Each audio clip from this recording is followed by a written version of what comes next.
Welcome to Perspectives in Mobile, the news podcast from the Mobile Ecosystem Forum. Join us discussing the world of telecommunications, technology, and mobile innovations. From Florence, Riccardo, Amati. The global messaging market is at an inflection point. While A2P SMS continues to fund much of the ecosystem, signs of structural strain are emerging, from pricing pressure and enterprise fatigue to rising fraud costs and the uneven progress of richer messaging formats. At the same time, RCS, MAAP, AI-driven automation, and embedded commerce are being positioned as the next growth engines, raising a critical questions for the industry. Are these shifts delivering real scalable monetization or simply reshuffling value across the chain? This episode of Perspectives in Mobile, the MEF podcast series examining the realities shaping the mobile ecosystem, features a conversation with Igor Skutsenya, Senior Business Development Manager at LANCK Telecom. Thank you, Igor, for joining. Thank you very much, Riccardo. Always a pleasure to join whatever MEF does. Mobile Ecosystem Forum is a place to be. LANCK Telecom is a member of the Mobile Ecosystem Forum, or MEF. Drawing on live traffic data and enterprise-facing experience, Skutsenya offers a grounded view of where messaging markets are generally evolving and where optimism may be running ahead of execution. So we'll discuss with him about the state of A2P SMS, whether dependency on it is truly declining, and many other things. We'll try to explore whether RCS has finally crossed the threshold into irreversible adoption or remains vulnerable to ecosystem fragmentation. We'll give some advice to MEF members as well. So let's start bluntly. Igor, is the industry generally transitioning away from A2P SMS, or are we still structurally dependent on it for revenues? I would say the industry is transitioning away from SMS. However, what it moves from is not from the SMS itself. It moves from the increasing prices. It moves from artificially inflated traffic, from other kinds of fraud, from the lack of multimedia in this channel, and from other disadvantages of SMS. We are still structurally dependent. Alternatives are far from perfect. Obviously, the OTTs, API services, voice channels, RCS, they are developing. They are getting better every day, every year. However, the major shift is that if in the past those alternative channels used to be an opportunity, now they're full-scale products that the enterprises and the industry could just move from SMS to those alternatives. Mm-hmm. Looking at real traffic patterns, what's the early signal that traditionally A2P SMS is, structurally weakening volume pricing, enterprise behavior? Well, give some example of what you said. We first of all saw the features of this transition being reflected in the volumes of the business, the volume of A2P SMS that are being sent and received. And that was the consequence of the enterprise behavior. They looked at the risks that are sadly present in the SMS channel, and they saw that there are some alternatives. They saw that the pricing and those things they could be or could not be present in the alternative channels. So now we see that what was previously delivered by SMS, be it A2P OTP, a one-time password, or notifications, or two-way messaging, now it switches over to other channels, such as Telegram, Viber, WhatsApp, API channels provided by MNOs. Voice channel is also taking over some of the things that used to be transferred by SMS exclusively.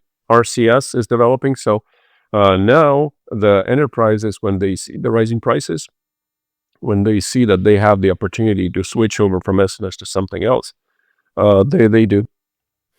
Right. We were talking about it in the introduction.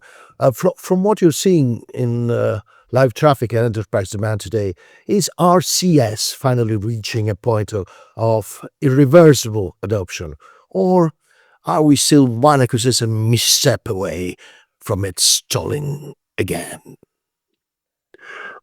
We see the stimulus from the operators. They're launching RCS, and we see that the decision towards RCS is being made by MNOs on the highest level. And RCS is being accepted by enterprises. That being said, they accept it when it makes sense for them financially or through the usage of features. When enterprises ask us if they can reach new audience by RCS, the answer is no. This is the same audience that could be reached by SMS. When they ask us if they can save costs, the answer is usually no once again, because the prices for RCS and the majority of markets are equal to SMS or even higher than this. Is the quality and delivery higher than SMS? Again, it is no, because the reach of SMS is still unparalleled. Is it easier to adopt, implement, manage this channel? Again, it requires a lot of work, requires gaining new expertise. However, that being said, there are markets there that have RCS volumes go up really, really rapidly. And these are the markets where usually there is a good RCS commercial offer. Right. The industry tends to focus on message delivery, maybe less in the monetization engagement. Not because they want to, but because, at the end of the day, it's all about technology, and that's what we are here about for. So it's natural. How this is impacting the monetization engagement? Um, well, we are in the business of providing the channel for the delivery of communication and services. And in order for us to provide the engagement and to full scale, uh, we need to have the same expertise that enterprises have with the product. I mean, to have engagement, you must know your product. You must be able to adjust your sales, adjust your marketing, adjust your market approach, and balance different channels, et cetera, et cetera. We are providing the enterprises with tools that that they could be reaching those through. We can offer, we can suggest, we can do the best job in offering all the channels available, and we can ensure the quality that the enterprises will have engagement, et cetera, et cetera. Hmm. When are operators and aggregators still misaligned when it comes to pricing, margins, and value ownership? Still about monetization, business model tensions. The SMS prices are going up. Sadly, we could get away with raising prices every several months if the quality of service would have been there, being impeccable, and there would be no artificial inflated traffic, and most importantly, no other channels for enterprises to switch over to. However, the AIT is there, and there are alternatives. OTTs such as Viber, WhatsApp, Telegram, and others, MNO APIs, where the operators provide the authentication channels not based on the traditional voice and or SMS channels. Voice authentication products, so the voice channel that has been in the decline for the past 10 years, it now introduces new products that could be used for the same thing, for the same purpose that the SMS was used in the past. Face verification, passkey, and Firebase products are also going up. So enterprises can try switching to those, and in case it works, they work with them as primary channels and have SMS as backup. About interoperability and scale, is interoperability genuinely improving, or is fragmentation still quietly limiting scale behind the scenes? It's getting better. The interoperability is getting better every year, slowly but surely, thanks to the decision that was basically accepted by the MNOs around the world to introduce RCS and to make sure that this unified RCS platform could be used by enterprises and by aggregators around the world. Fragmentation is still there. Not all the operators are equal. However, the dynamic is positive, and there are multiple transit operators and aggregators, ourselves included, that can provide unified access to many, many RCS-enabled networks around the world. Anyway, there are still blockers to progress. What's the biggest one? Technical interconnection, enterprise willingness to change, how to engage customers. What would you see as the main blocker? The main blocker for us is probably the commercial model. The commercial model must be optimized, at least for the time being. This will give the enterprises a financial incentive to switch, to engage, to use RCS and other operator channels more.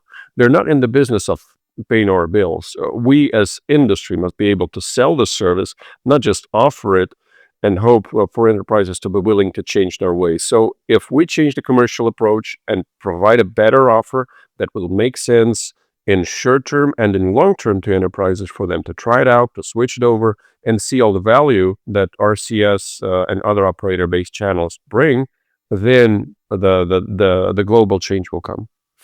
About embedded commerce via messaging. It is often cited as the next growth lever. What do you see in the industry? We think that on paper, the technical capability is there, and especially RCS, it can do so much more than just transfer 160 characters. I mean, the SMS has a natural limit.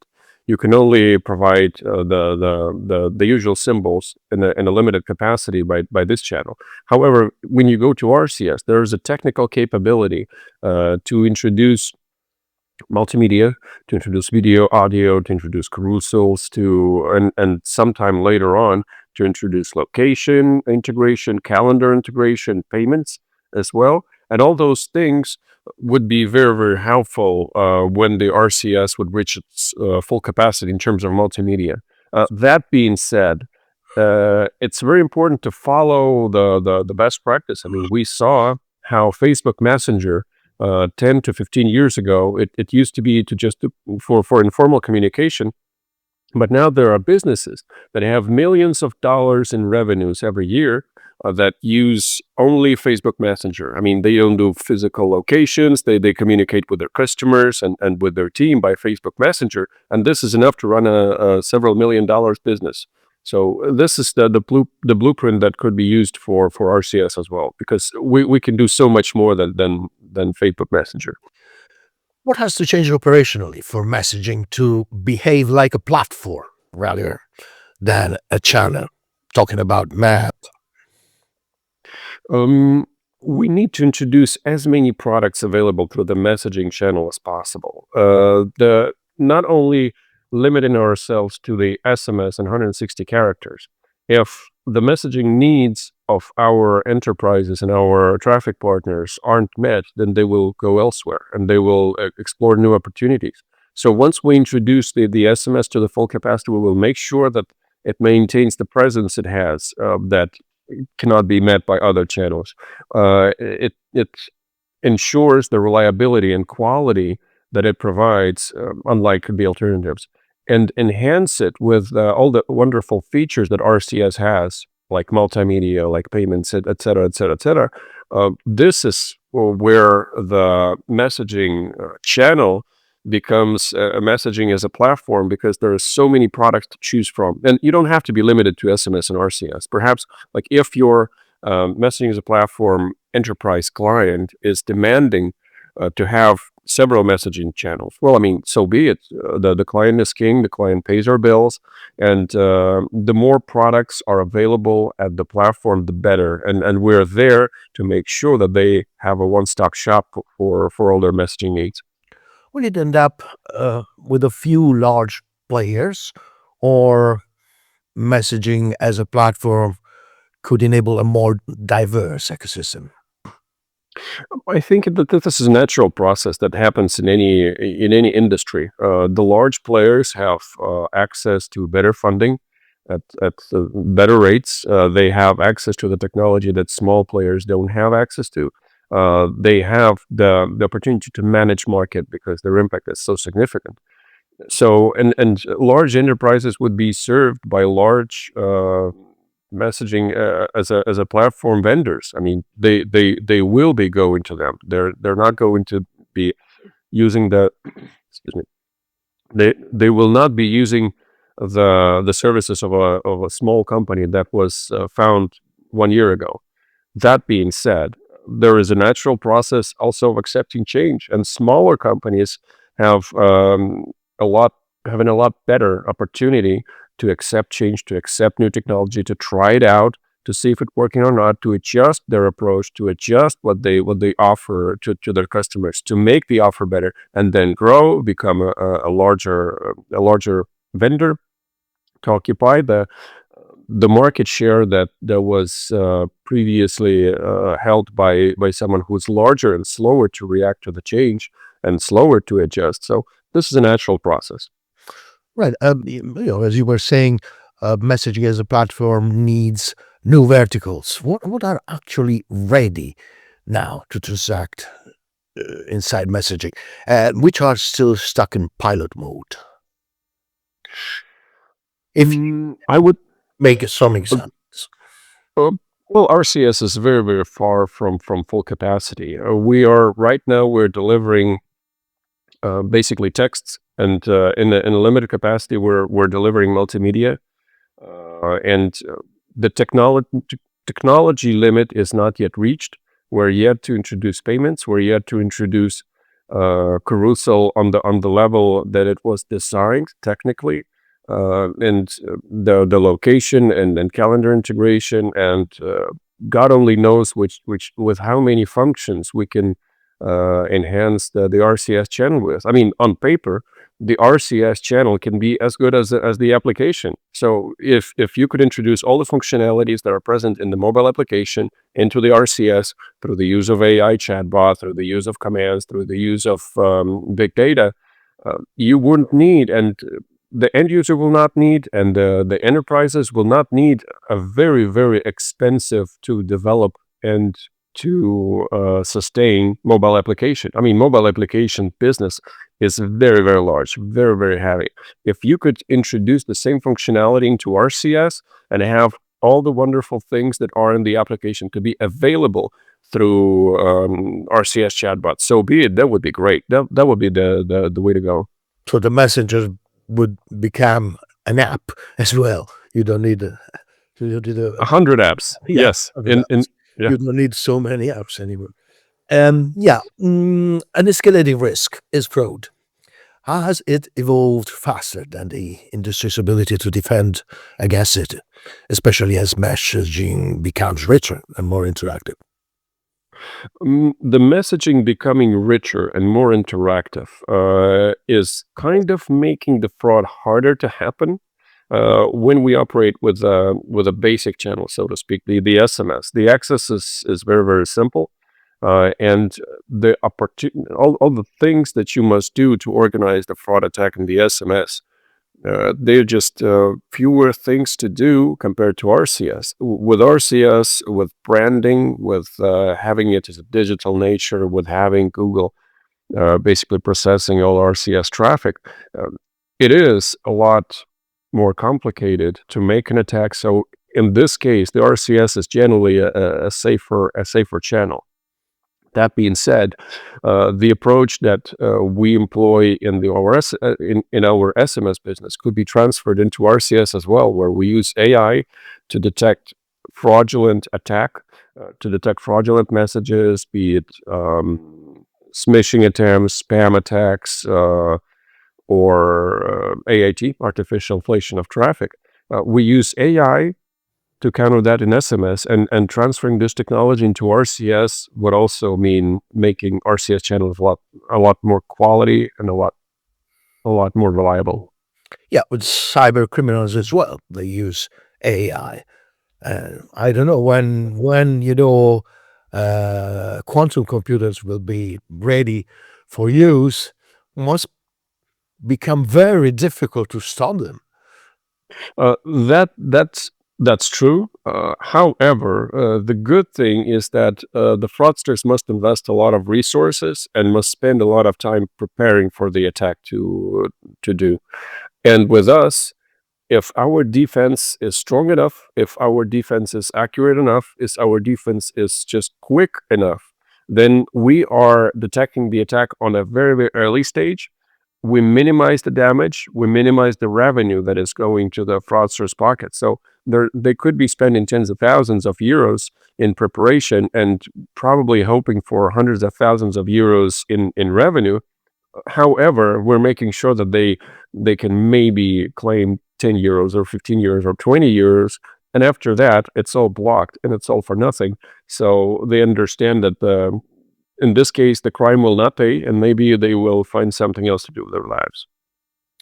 Finally, Igor, what's the one strategic risk MEF members are underestimating right now as messaging moves toward platforms, commerce, conversational engagement, apart from fraud that we were just discussing?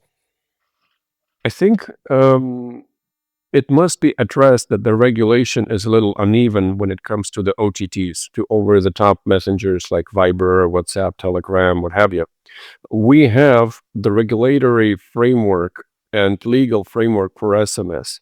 The SMS has been here for quite a while, and there was time for the governments and the associations and all the professional bodies to develop the framework, develop the laws, develop all the mechanisms to manage this.